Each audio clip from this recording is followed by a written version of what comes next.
So, using macros for making color LUTs in Affinity Photo.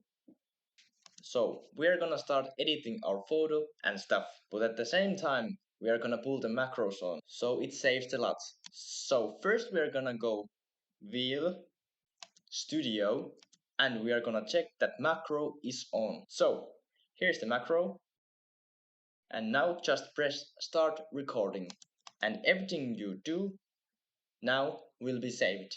Let's go to the adjustments and let's start editing our photo as we want. So I'm adding a brightness and contrast and some curves here. As you can see, here it saved the parameters we have done. Let's make a gradient map.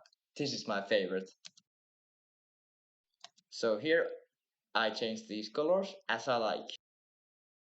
And after that, let's change the blend mode to the soft light. It brings the magic out.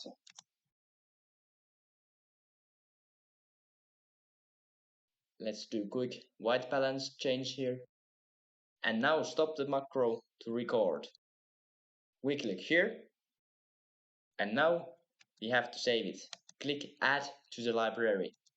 And name it, of course. Now it comes to the library you see here. And you can use it whenever you want.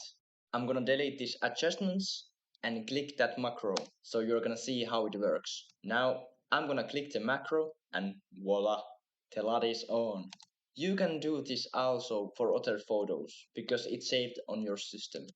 I'm gonna show you. Now let me just click that. As you can see, it did give the LUT. So there it is. I really hope this helped you somehow. As usual, have a great one. Bye. We're gonna go. Bro.